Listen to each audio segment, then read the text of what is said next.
afternoon. Hello, everyone. This is Cammie and Aaron, and I'm glad you could join us today. It is 4 o'clock, so people are still coming in. I know we had over 40 sign up, and we only have about 12 or so signed in right now. So we'll give everybody just maybe another minute to get logged in. I'll paste the link to our slides if you'd like to have a copy of those today in the chat. We are recording today's session. Just to let you know, I'm gonna leave my video on just for a minute, just to introduce myself and see y'all's faces. If you want to say hi to folks in the chat, go right ahead. Tell us where you're from and say hello. And if you're a new person, please put that in there as well. We're glad to have new folks join us. So I see folks still coming in. We'll give you one more minute, but we do only have an hour, so we will get started soon.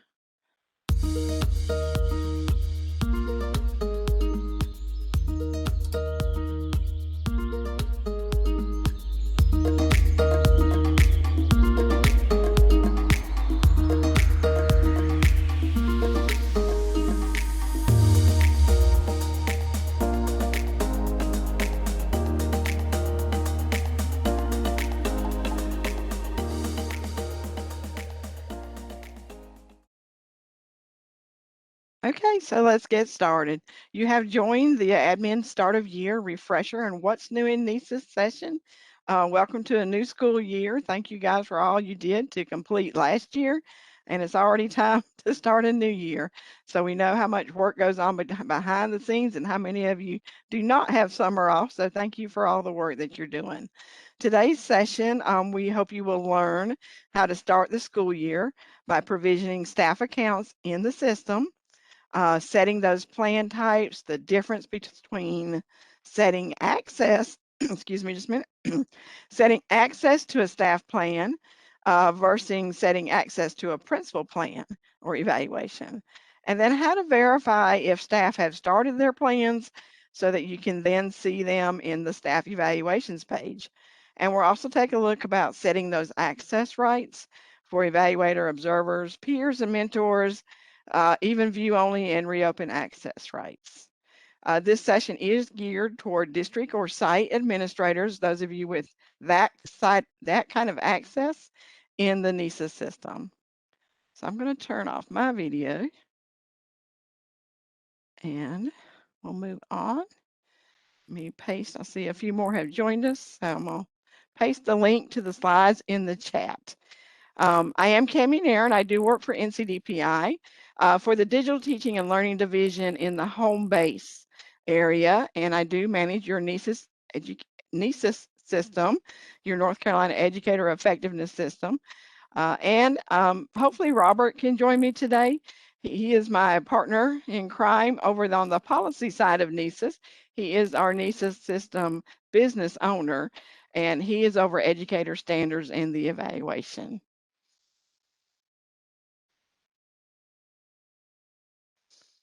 So you are joining a WebEx meeting today. So just a little bit of housekeeping before we begin. You should see a bar or access area somewhere on your screen, depending on how you joined us. And in that bar, you can have a way to mute and unmute yourself. You are welcome to unmute during the presentation and ask a question. We welcome that. We want that networking opportunity. And then your camera, you do not need to have it on, but if you'd like to have it on, that's fine. I'm still working from home and my bandwidth isn't always great, so I went ahead and turned mine off. And then chat. We will use the chat for most of our questions. However, if you have like a private question you want us to follow up on later, if you use the Q&A, then you can enter a private question and only the panelists such as myself or Dr. Socks will see that question. Any questions about WebEx meetings? If you're having audio issues, there is a link under the 3 dots to switch audio. Did want to remind everybody about our Homebase meetups. We had this July 26th. We had a good crowd out, and we did cover what's new in NISIS and had that refresher on how staff access NISIS. This is a 2-hour recording, and if you did not get a chance to join us for that, today will be a shortened version of what we did at Homebase Meetups. So if you'd like the full version, please do use those links here to go watch that July recording. And please join us for our September home-based meetups. We hope to start traveling. We are waiting for confirmation on which site we will travel to, but we're traveling west to east in September, and that'll be the 27th through the 30th. And one of those days will be a recorded day. So if you need to join us virtually, we'll let you know what day that it will be a virtual session offered. This is for anybody that's a lead for NISIS, lead for HR, and then, of course, all our other home-based products, PowerSchool, SchoolNet, Canvas, and Learning.com, and go open and see.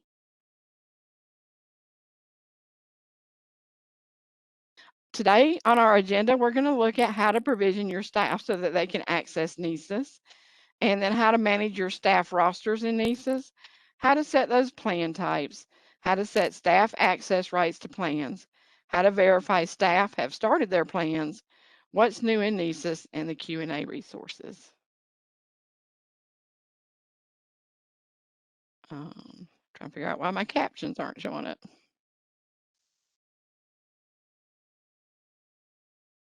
All right, if you guys need to see captions, there is a little robot guy at the bottom of your bar with all the little tools that you have for WebEx.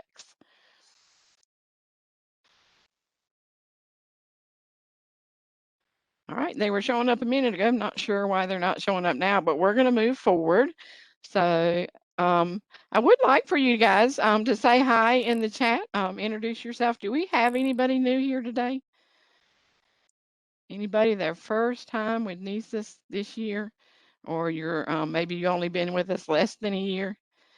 And if you have any specific questions that you were hoping to find out about today, please put those in the chat. There's Brian Martin. He says he's filling in Brunswick. So we welcome you, Brian, to the NISIS team.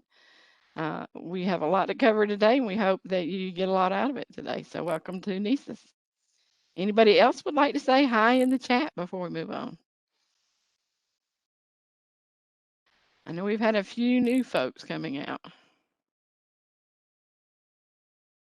There's Bobby Godwin from Columbus County, and Candace Bailey, Director of Educator Effectiveness for Gifford County Schools, and she works with Sherry Thomas. Sherry is one of our advisory council reps for NISIS. So if you ever have anything that needs to be brought to DPI for the advisory board, they follow up on a lot of the roadmap items for NISIS that we talk about. Sherry would be one of your contacts. Yes, she is awesome. And there's Misty. Hi, Misty from Davie County Schools. Welcome, guys. And Julie Wiley, is that Alamance Burlington, ABSS? Welcome, Julia.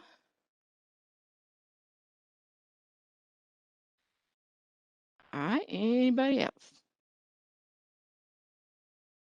Thank you, Julie. It was Alamance Burlington.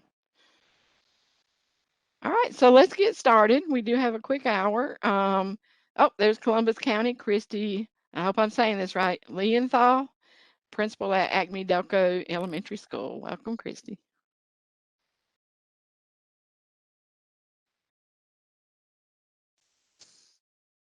Okay, so the very first thing I wanted to show you is that when you get into NISIS and you click on the My Staff tab, this is where you're going to manage the roster in NISIS. And every year about this time, I start getting questions about the people's names that are in the list here.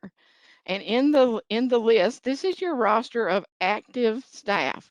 So if you see somebody's name under the staff details list, they are active for your location or for one of the schools in your location.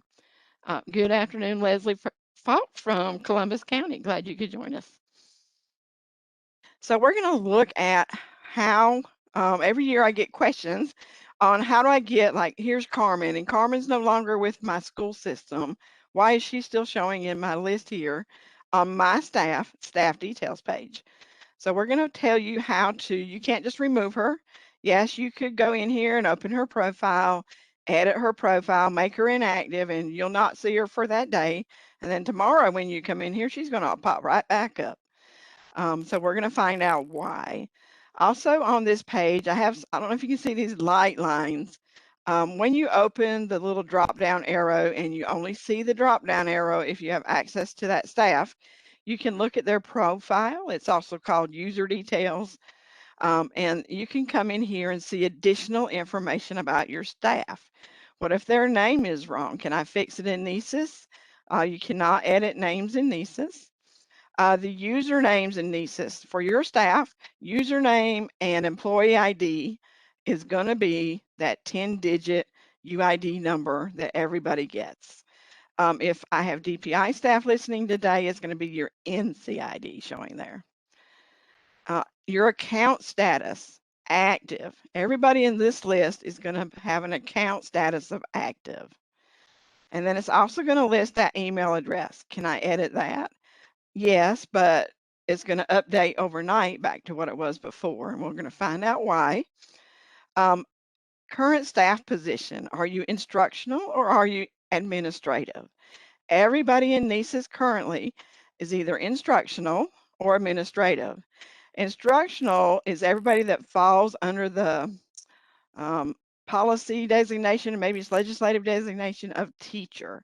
So that's going to be teachers, counselors, everybody that's in here currently that's certified falls under instructional unless you're an administrative position. Those principals, superintendents, directors, those would fall under administrative. You should never change anybody to support staff in here, especially moving forward. We are working on a process to get your additional staff that are not certified in the system, and we hope to put them under the header of support. So right now, if they come in as instructional and you consider a counselor as support staff, leave them as instructional. That's the way they come in, and that's the way they show on our reports. And then you have the demographics. You can open that up and it will have a list in here that is hard to read because it lists alphabetically. We are working with the vendor to get that list in correct order. But right now it lists alphabetically, and we'll talk a little bit about what you're going to see in there. And then the current schools. How many schools are you seeing here? And if you are seeing more than one or more than one location, is that okay? Is it 2 schools in your district, or is it in 2 different districts, which is usually not okay? Anyone that is in bold letters, that is coming in as a primary location. And then the PDP type and the teacher plan type from the profile actually pull from the staff details page when you set those plan types. So we're going to look and see, where does all this data come from? So I have 3 documents here for you: NISIS provision staff data and the access rights from the source system data. So we have several source systems that provision people into NISIS and determine how they show in NISIS. What role do they get? Are they comprehensive? Are they standard? Different things like that. So the first document we're going to look at is called NISIS Data V7, and we'll look at that in the coming slides. This is the list where you're going to go find who actually gets the rights to come into NISIS, and then what systems are we looking at to bring those people into NISIS. That should be updated by your district as often as needed. A lot of districts, when they get new staff, they will update the data that we're going to talk about in just a minute. Districts should also be updating their HR data. And you might be using HRMS, you might be using Link HR, or you might be using a third-party system. If you're using a third-party system, you will need to manually upload your HR data. And that's what this document is for. It's informational for those of you that are on HRMS or Link HR. If you are non-HRMS or non-Link HR, you need to do a manual upload. DPI has a username and a user password for your district, and this document tells you what site to go to upload that. And we're going to talk more about what data is in there. And then every year at the beginning of the year, we have new schools, or if you just like a refresher about NISIS, Here's our welcome letter that tells about the NISIS components and gives you a checklist of how to provision staff in the NISIS. And then a lot of other resources in that welcome letter. Okay. Oh, clicked on the wrong thing. Try that again. All right, make sure I'm on the right page. Yes. All right, so NISIS source systems, this is a message we send out from staff UID every year. Every year we get questions on when can I make my staff active, especially my beginning teachers or my residency teachers. I would really like them to take the PD that's in NISIS before the first day of school. I want them to have that PD credit earned and they learn what they need to learn before we start school. However, they can't get in NISIS because my payroll or HR system has not made them active. So this is a reminder that there should be a timely and accurate exchange of data between the PSU and payroll system and the staff UID system. This includes any new staff members who need access to the K-12 related systems. That's PowerSchool, SchoolNet, NISIS, any of those. That's just saying we don't tell you or your district when to make staff active. If they want to wait until that first employment day, that first day of school, they can. However, it is okay to make them active in UID prior to the first day of school. And there's an old rule that was years ago that you had to wait to make somebody active until that first paycheck went out, which was 30 days into the school year. That rule has not been in effect for a few years now. So this is just something you can share for discussions with your HR department, your payroll department, on what is the best day to make our staff active in our district. And then the rest of this communication is if you have new staff, when can you give them a UID? That's the second paragraph. And then the third paragraph, what if they're not on payroll? What if I'm contracting staff? How do I get them a UID? And we've included a link here for how to do that. And then at the very bottom in the light blue box is a link to the UID system. So if you are a NISIS district administrator and would like to be able to view the staff UID system, you can request that. It's up to your district to approve it. The link will be in that UID system link. If you have any UID questions about how to do all this, please open a ServiceNow ticket and they will get it to the person that can contact you and work with you about UID.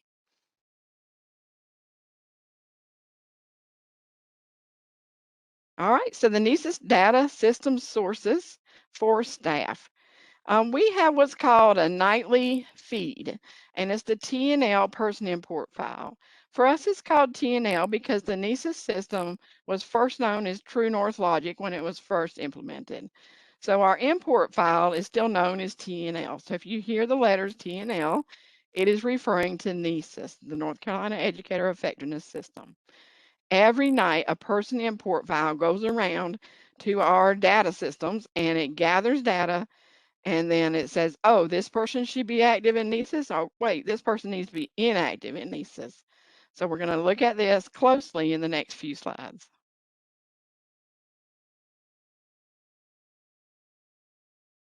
So on the left is the timing of how we pull data from the PSUs. So at 4 p.m., we start pulling the payroll updates that are made, and we'll talk more about that in just a second. And then from 9:45 p.m. to 11 p.m., we pull data from Link, HRMS, and any non-HRMS systems, and licensure for the licensure expiration dates. And then around 11 p.m., that nightly person import file is created. It takes about an hour to process, and it gets sent to our vendor, PowerSchool. And then they process it, and around 4 a.m., that system gets imported into our NISIS system and updates all the staff data that you guys have updated in your PSUs. So again, it starts at 4 p.m. So if you want to see data updated in NISIS tomorrow, you need to have entered it before 4 p.m. today. On the right-hand side is the source systems that we pull from. So if you look there in the green is payroll. So this is our main source system. is your payroll system. That can be any one of the payroll systems that are out there. Usually you have a user there that exports your staff data, and they're exporting the staff UID, that 10-digit UID, the status, are you active or are you inactive for our district, your name, your object code, this is from your budget code, what you get paid with, and that defines your role in NISIS. And then what location are you at? Are you at the county level? Are you at a school level? Maybe you're in there's also levels for finance locations. So what location are you at? And then that, once it's exported from payroll, is uploaded to staff UID. Some of you out there are calling it CEDARS because if you look at the URL for staff UID, it has the word CEDARS in it. So it's the same fields from payroll gets uploaded to staff UID. That then goes to our NCDPI in the yellow operational data store system. Well, there's other files feeding into the ODS as well. From PowerSchool is our main source, our authoritative source for everybody's emails. So all the teachers, if your emails are not showing up right in NISIS, go check how your email is showing in the PowerSchool SIS system, the Student Information System. That is our main source of emails. Our second source of emails is your HR data. So it should be correct there as well. If you are not in PowerSchool SIS, we're going to look for an email address from your HR system. It also defines your primary location in that HR data. And then we have what's called your classification code. Are you a new teacher? Should you be on a comprehensive plan? Are you a career teacher, or what used to be known as a career teacher, and that would be on a standard plan? That is defined by your classification code. And then finally, from licensure, we pull in the licensure expiration date. All of that goes into our ODS. We have a calculation that determines the license cycle year that shows in NISIS, and then it creates our nightly person import file. Okay, any questions so far? Not seeing any in the chat. All right. We do have a few more joins, so let me paste this link in here for our slides one more time in the chat. Thank you guys for joining us. So let's talk a little bit about the budget code. And the budget code does show in staff UID, and we'll look at that in just a minute. In that NISIS Data V7 document, on the very last page is a list of all the budget codes that we bring in that provisions access to NISIS. It can be a 3-digit object code from your chart of accounts, or it can be paired with a 4-digit purpose code to define the role. So a superintendent gets in no matter what purpose code they have, as long as they have a 111 object code. Your lead principals are access NISIS if they have a budget code of 114. And then your counselors, they must have 131 with the purpose code 5830. So that's how the roles are defined in NISIS, and that's how you get access. Notice we have only one classified code that comes into NISIS. Usually this is an administrative position, it's your administrative specialist, they must have 153. We have some grandfathered in people that still have 151. We have just never removed you from NISIS. You are not in our person import file. So to update your data correctly, you should have a 153, and then you will provision in and update your data as it's updated in the source systems. Any questions about that? There's links there if you need to learn more about the chart of accounts and what budget object and purpose codes you have. This is the same for charters or for our LEAs. So we're going to take a quick look at what you see if you were to access staff UID. We have some screenshots here from staff UID, and I'll explain those in just a minute. There's a link to CEDARS, to NC staff UID. The staff data is uploaded from a payroll export, or some of our schools, or maybe our program schools, do not have a payroll system. They're like using Banner or something like that. They need to do a manual spreadsheet upload, and UID will work with systems like that to make sure you can upload your staff correctly and crosswalk the codes in. If you have contracted staff, you're going to need to crosswalk that and that budget code in. So let's look and see where it shows up. So, and find out who handles all this data for your district. Who is doing this upload?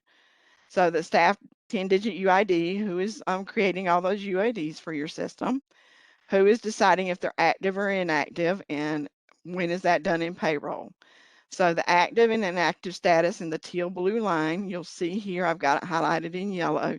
This person is active, yes. However, in this line up here, and I know it's hard to see, it says annual salary. That is actually your budget code. So this person's annual salary / budget code is 142. 142 is not in that list we just looked at for the roles in NISIS. So even though this is an active person in UID, this record for Ashley Park Elementary would not show up in NISIS because of that budget code. All right, and then over here, let's look at the next one down. This one is active, no, but it does have an annual salary budget code of 121. So the nightly person import file does look at that record. And when you are withdrawing staff and making them active no, please leave that budget code in, because if you remove the budget code, the TNL person import file says, oh, I don't see it, and it goes right by that record and never makes the person inactive in NISIS. So then we either have to do a manual update or get somebody to put that budget code back into staff UID so that that person import file will see that record and make that person inactive. All right, so let's go on down this screenshot. The next two records have a budget code of 121. 121 is your teacher classroom, so both of these records would go to NISIS, and they're both active, yes. Now, one is in the district of CMS, Charlotte-Mecklenburg, and the other is at a charter school. So one of these records probably should not be active, and you're going to need to contact the other district to say, please make your person inactive. Because as long as both of these are active, when you assign a plan to somebody, both of these school names will then show up on their plan, which may not cause problems at first, but when you're going back later, having to restore plans or print out plans for somebody, and we can't tell whose district it actually belongs to, that does cause a problem. So keep your data clean and activate your staff as soon as you can, so that this issue doesn't happen and that both names show up on their plans. All right, so I see a question. So if someone has their assignment removed without first making it inactive, the employee doesn't get removed from NISIS. If you're talking about in UID, if you just take out their budget code and mark them active no, they don't get inactive in NISIS. It has to have both of those fields filled in, the budget code and the active status, for NISIS to see it and make them inactive. You can go into NISIS and mark people inactive, but they'll come right back because it's seeing the active yeses out here, or it's bypassing the record because there's no budget code. And that occurs in payroll, yes. Yes, the budget codes come from payroll. And then just one more little tidbit. I know we need to move on. It's already 4:30. The last update date you see in here, the HR data determines which school is primary. However, if there's more than one school in UID, UID tries to help us determine what's primary, and it will pick up the most recent last update date. So in this case, if you look at the bottom of this screenshot, we see that virtual public schools has been marked as primary, but this person is actually full-time employed at Wayne County Public Schools. So it's okay that they're at both locations, but Wayne County needs to be primary. So Wayne County needs to update their records so that they have the most recent last update date. And we've also worked with Virtual Public School. This is the second employment, not the main employment for the staff. Then they should not have a budget code from Virtual Public School. They will only put budget codes now in for their full-time employees. All right, any other questions?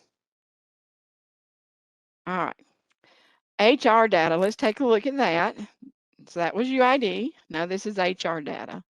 Link HR, if you're using Link in your district, they know to send the HR data to NCDPI, but somebody in your district needs to make sure they have updated data.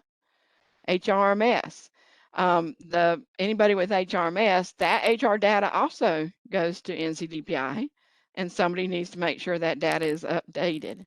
There are help guides on the HRMS system, and I think I have those linked on the next slide. And if the data that's in HRMS, and this next bullet is actually for everybody, not just HRMS. When you're putting in the teacher classification codes to define who's probationary, who's beginning teacher, who's a career teacher, who's what used to be known as SP1 or SP2, and we'll look at that in just a second. If you're defining local classification codes, especially in HRMS, you've been allowed to define those. NISIS is not going to pick them up. So the demographics are not going to update if it doesn't see the DPI defined classification codes, and we're going to show you those in just a second. All other HR systems, you need to be manually uploading your HR data. So open up a ticket with ServiceNow, and we will get your username and password. And we'll take a look and make sure you are supposed to be manually uploading that. Usually this is mainly our charters, but we may have some other folks that need to manually upload that data. Remember that emails also come from HR data. LEAs, your primary location is defined by your HR data. Charters, you are a primary location, so it's not defined in this file. And source, this is also the source for that teacher classification code. All right, so for those of you that like to dig into the data, this is the business rules for those classification codes. So if the system sees that the teacher is a career status, so their code is CLC, career status, they would supposedly be assigned the standard classification in the system. And so it would show up, and this is a picture of that user details page we were looking at before. Here, this person is showing up as classification comprehensive. If this should be classification standard, then your HR data is not coming in correctly. Or you're using locally defined classification codes and it's never going to update. All right, so when it sees that, it gives it a ETC and it's going to assign them that they should be on the standard evaluation type. If it sees a CLB, a CLP, a CTB, or a CLT, those are your probationary and temporary beginning teachers. Then it's going to put in the classification comprehensive, and it's going to say you should be on a comprehensive evaluation type. We do not populate abbreviated plans in this feed. Those are decided per district. So there's no way for us to know when you guys want to give somebody an abbreviated plan. You just have to do that manually. And remember, everybody gets their plans assigned manually anyway. We're going to look at that in a couple slides. Down at the bottom of this slide, I've given you some HRMS information. We did this a few weeks ago, gosh, maybe around February, March, met with HRMS and determined where this data was coming from. And that's where we found out that you guys could locally define your codes. But if you want some more information, there's a couple links. There's other information out there in the HRMS help site. Okay, so once you've got your UID data updated and you've got your HR data updated, now your people need to get into NCEES Cloud IAM, our single sign-on system. I see a comment. Yeah, no teachers earn career status anymore. However, until we get modernization in place and we determine where all this is actually going to pull from down the road, you still have to use these HR codes in that HR file. So just you have to correlate, what would career status be? If they would have been on an SB2 and have career status, then you need to use the code for that. If you have brand new staff, they need to claim their account. I mean brand new. They've never ever gotten into NCEES Cloud before. You have to claim an account. If they're coming from another district, you just need to make sure their account is set up for your district so that they can log in. If you have any questions about that, please open a ticket. There's also a help links out here for NCEES Cloud and MCNC. Okay, we're going to go actually into the system and managing your staff rosters. So we'll go back and forth between the live system and the slides. I did want you to look at this slide one more time. This is similar to what we looked at earlier. We're looking at my staff. And this is actually the staff details page is your landing page. I don't know how many of you noticed, but about late last year, this page changed a little bit. You now have filters on it. So we are now landing on the staff details link that's in the middle over here on the left. Now you can filter your page and you can do other things over here. You can get to the profiles under the drop down button. You can see how many people are active right here. This school has 562. If that number doesn't sound right, you need to check your list. You can see more than 25 people on a page. If there's less than 25, you don't have this drop down on the right. But you can see up to 100 in this list per page, so you don't have so many pages to scroll through. And then this is also your page where you're going to set those teacher plan types and PDP types. And we're going to take a look at all these links on the left and see what they do. So let me get my live site and hope my guy is still logged in. All right, so I've got a site administrator here, and they've navigated to my staff. Zoom in a little bit. Oh, I did want to show you brand new people. If you zoom in a lot, you might start losing things at the top. Just wanted to show you that, like show people that. I do get tickets this time of year. Where's my bar at? And then everything else, if it starts falling off, it's under this drop down arrow. So there's my staff.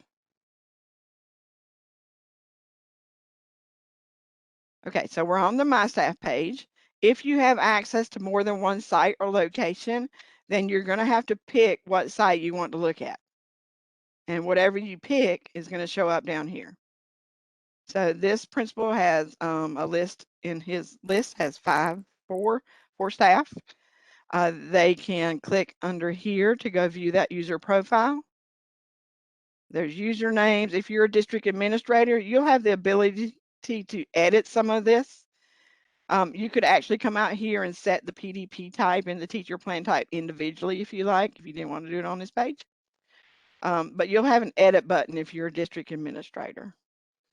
Site administrators, you are more limited. You can view out here. All right, and this is also where you're going to set those plan types, and we'll talk about that in a minute, but we'll take a quick look. There they are. You can add filters.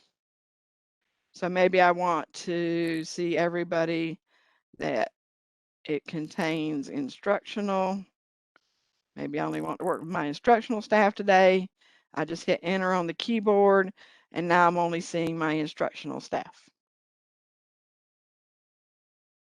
Okay, and you can hit enter or you can click update table. Both of those do the same thing. Maybe I only want to see one person. Maybe I want to see teacher 1 in the search bar, and I can click enter. And now I have just that single teacher to work with. All right, we'll look at administration staff management in just a minute. It is on the staff details page. also known as My Staff. We have the All Staff link over here on the left. So if you're following along in your system, you can go over there and see what it does. Over here, you can email people. If their email is not correct, remember to go to that source system. PowerSchool SIS first, HR system second. You can look at the demographics here. It's going to show you what role they're coming in with and some of that other data. If they're a teacher, you're going to have more data probably in the demographic. Click Show Less to close it back up. You can sort by clicking on some of these. Some of them do not have a sort. The names have a sort, position has a sort. Again, you can use your filters or your searches here if you got a lot.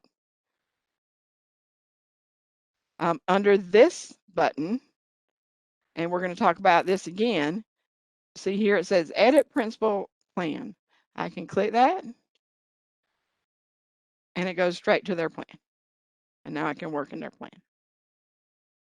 Click the back button and hope it goes back. A lot of times the back button will work pretty good, the back browser button in NISIS. Sometimes you might have to go start over. All right, so that's all staff. You can email, you can get to their plan, and then you have evaluations. This is nice because now I can see who all do I have on an abbreviated evaluation plan. You can look here and it says edit. Let's see where it takes us. Takes us to the plan. Come back. I click on the name. Takes us back to the plan. But this is a good place to just maybe look at everybody that's on a comprehensive plan without having to filter that other page. Okay, print. Trying to be a little slow today.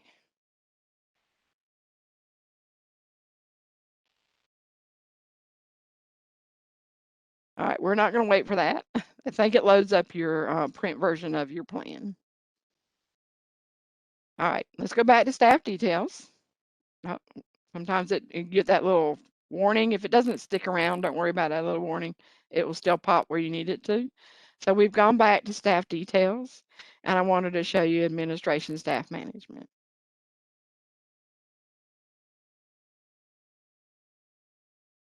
All right, now be patient. Some of your districts, this page takes a long time to load up. The vendor is working on that. So just give it time, it will load up.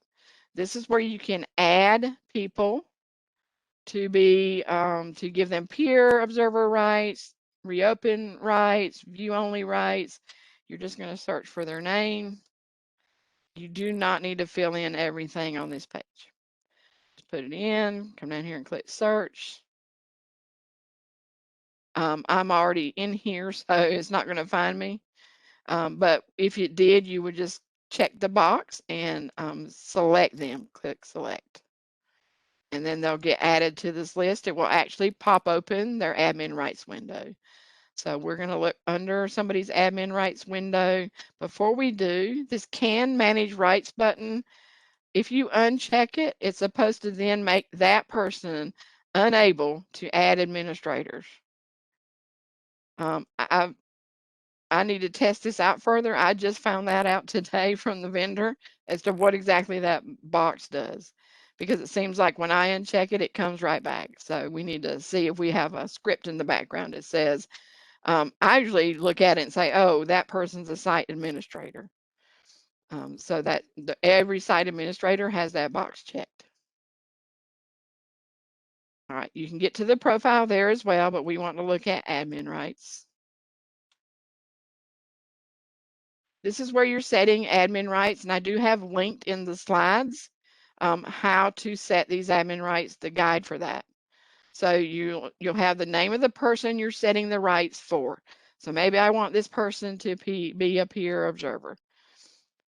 Currently, you can see if they have any other rights set up here at the top. You can see if they have access to archive plans by checking the box at the top. And now you can see all those as well. If they have access to more than one school, or you have access to more than one school, you can change it here. So in one, it's usually just left on whatever site you're working in.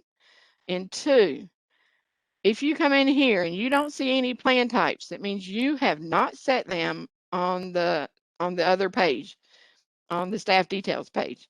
They need to be set and processed overnight before they show up in the admin rights window. So if you're not seeing plans here, you've not set them and let them process yet.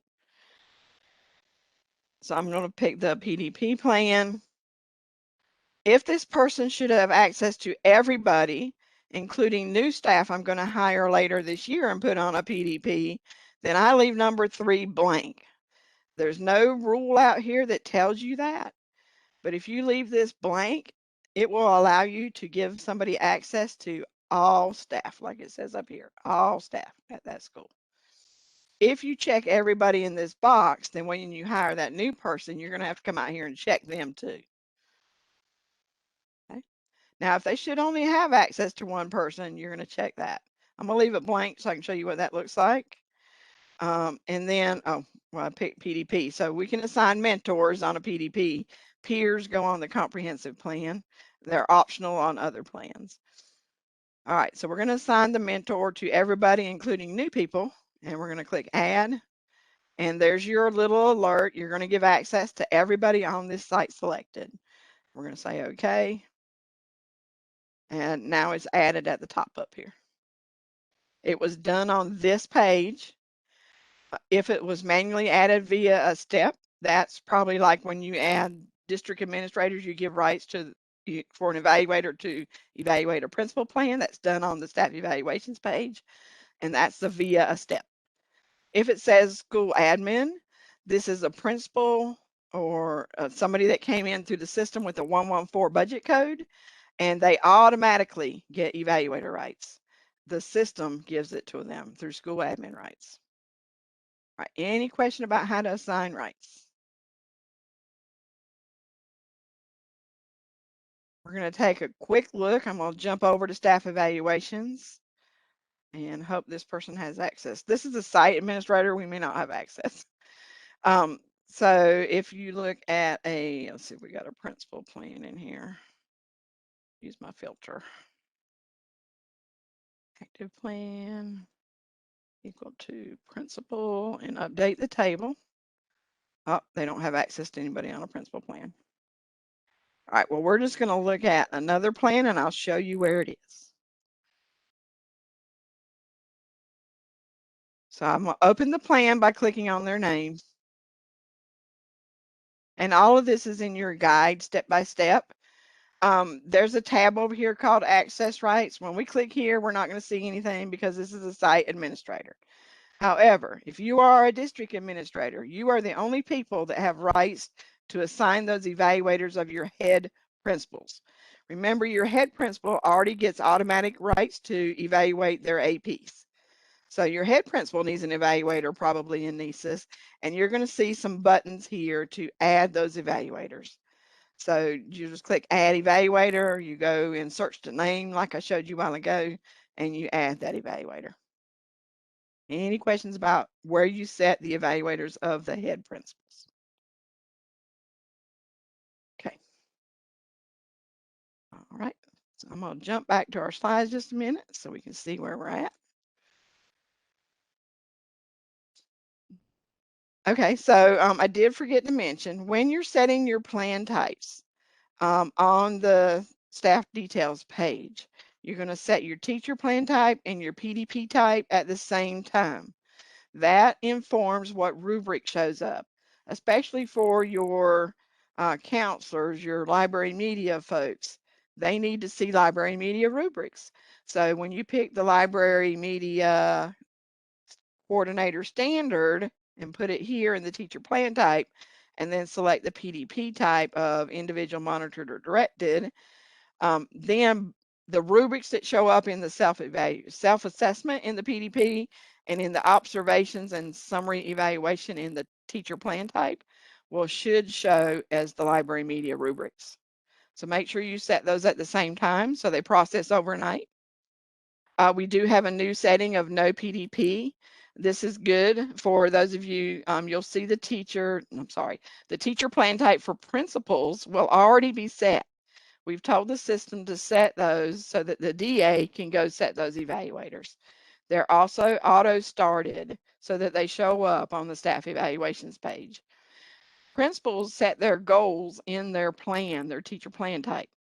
So they don't need a PDP. So we gave you a no PDP setting to help with reporting and to help you know when you go through your list, oh, I've already looked at that person, they don't get a PDP. There's a link to your guide. All right, here's the links to both of your help guides. What we looked at, you're assigning rights to evaluations, to PDPs, principal plans. You're not going to be able to assign rights here. You need to use the other guide. And remember, only district administrators can set that evaluator on a head principal.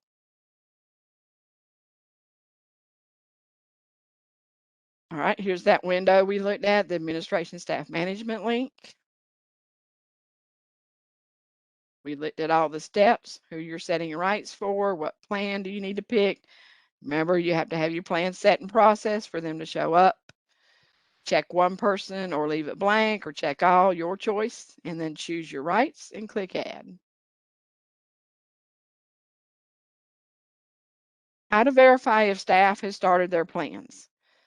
So we all the time get principals that coming out here and they're clicking on staff evaluations because now they're ready to work with their staff plans, but they do not see anybody on that page. Or they may only see one or two people on that page and they're like, why don't I see my staff? So we're going to come back over here. I'll try to be quick because we're getting towards the end of our hour. So if you're on staff evaluations, we'll look here first. You see this list here, and maybe I should actually be seeing 35 people here and I'm only seeing 3. Well, why? It's because they have not started their plan. Up here is the little question mark saying, have your staff started their plan? If you're not seeing staff here, they have not started their plan. You need to go to My Staff and verify the plan types have been set and that they can see their plans. One report that you can run while you're on this page is under this reporting menu, this evaluation completion report. You can pick a plan. Give it just a minute. Okay. If you want to see all the data, you leave all that checked. If you want to only see part of that data, you can uncheck things and refresh it, but we're not going to go into all that. So I want to show you this down here at the bottom. So down here at the bottom is an overall status. If it says in progress, that person has started their plan. If it says not started in the overall status, that plan is still sitting out there in my evaluation for that individual, and they have not started it. Okay. Let me scroll back down. There is a little spreadsheet here if you want to download this report. Just want to show you that real quick. It doesn't download with the pretty colors. Some people have been able to highlight this and copy it and paste it with the pretty colors. I've not been able to do that. All right, so let's go back to My Staff and see where else can you see whether they've started their plans. And that was under All Staff. If you see the word edit, they have started their plan. If you see the word start and then the name of the plan, they have not started it. You could click there. It will auto start the plan, but it does not complete their first steps for them. If you click here and auto start the plan, then yes, it will show up in staff evaluations. Okay, so that was 2 areas to go see if staff have started their plans. Any questions about how to do that? If you run each of those plan types that's under this graph and compare them, if you see people's names showing up under late hire plan, standard plan, then you know that somebody's made a mistake and they assigned them one plan one day and another plan the next day, and now that teacher sees two plans and they might have started the wrong one and you may be working in the wrong one. So you need to check both of those reports out and get with your teacher, make sure they're working in the right plan. Okay, here's just another view of that, what we just did. It is the beginning of the year. Some of you have already done this with your year-round staff, and some of you are doing that this week or next week or the following week as we bring our teachers back to school and our other support staff back to school. Do watch this beginning of year orientation. This is perfect for when you meet with everybody and principals. You need to give them a general timeline of when their evaluation pieces of their plan need to be done on the calendar. And prior to orientation, send that reminder email about orientation and give them a link to our NISIS Google site as well. It has a lot of information out there. That's right here. Everybody, I highly recommend Dr. Sox's recording here. Understanding the teacher rubric, and that during observations, you are not rating staff, you are helping them grow. And then during the summary evaluation is when you start talking about ratings. That is a wonderful presentation. Everybody should watch that. We will hold that again, I think the first week in September. We'll get our new webinars posted out soon. Here is your help guides page. It's divided up by plan type. All of the evaluator guides, except for abbreviated, I'm working on the last page of that. It will be updated soon. And then I'm working on all the teacher guides. The plan steps, they are all in the same order, so nothing was really changed. So you can still use these guides without worrying about, am I doing things right? These guides are still viable, so you can use those. And of course, district and site administrator guides are over here. All right, we're probably not going to have time to go through what's new in NISIS, but I did want to give you a link to that. And if you guys, when you do your feedback, if you would like me to do another session just to go over what's new in NISIS, just put that in the feedback and we'll go through all of that. But if you'll click that, it does open up. And if you watch that Homebase meetup, we go through every bit of these slides right here about what's new in NISIS. There really is no process changes in NISIS. We cleaned up a lot of the areas. Principals, you will now be getting emails when an activity has been done in your plan. That was one major update we did for principals. All right, so just go through all that. And if you have any questions, let me know. If you'd like another session, let me know and we'll get that scheduled.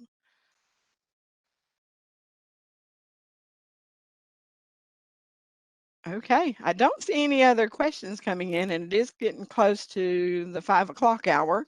So I'm going to post this link. Well, if I can get to it. If I can, let me escape. Please do fill out our feedback form. Right, there we go. I'm going to put this in the chat. If you would like a certificate for 0.1 CEU, in this feedback form is the final question, asks you, do you want a certificate? Then you just need to fill out your name and your email address to get a certificate. However, all your responses otherwise are anonymous, and it is not shared out with anybody. We learn a lot, so let us know if this was informative to you, if it was helpful to you, if you would like some other sessions, put that in the feedback as well. So that is posted in the chat now.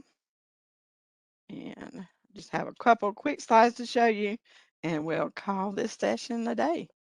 If you have any other questions, please do put those in the chat. I don't see anything in Q&A.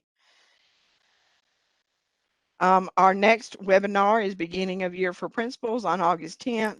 We're going to hold some new user basics, how to navigate around NISIS, where you go, and what are you going to see in NISIS and what can you access. And that's for your brand new folks. And then beginning of year for teachers and support staff will happen August 24th. Still working on one for August 31st. That may be how to do PD and credits and get your transcript in NISIS.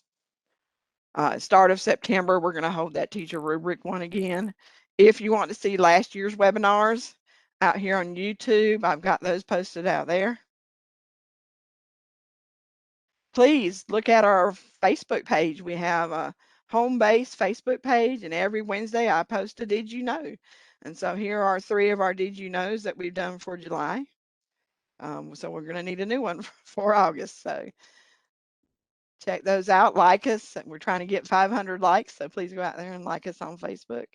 Here is a list of your contacts. In the middle is your Homebase contacts. Dr. Dietrich with Homebase, myself, Dr. Socks, who's our NISIS product owner. Dr. Ken Simmons did retire this year, so if you know anybody that might be interested in that position, watch for that job posting. And here's your Homebase reps for NISIS on the right. These are awesome folks. If you'd like to serve on that, let us know, because eventually we roll people on and off. So they do a lot of good work for the NISIS, bringing ideas to the table for NISIS future. And then please do check out this link on the left. That is where you go when you're trying to find another district's contacts. So that link is there. So make sure those are updated for your district so that they can get to you. And then your ServiceNow link down at the bottom. I am available for office hours. I do 30-minute office hours. Use that bottom link there, or email me if you have any questions. It is 5 o'clock. So if we don't have any other questions, we'll go ahead and end our session today. I'll stay on just a minute. I'm going to go ahead and stop the recording. Thank you guys for attending today.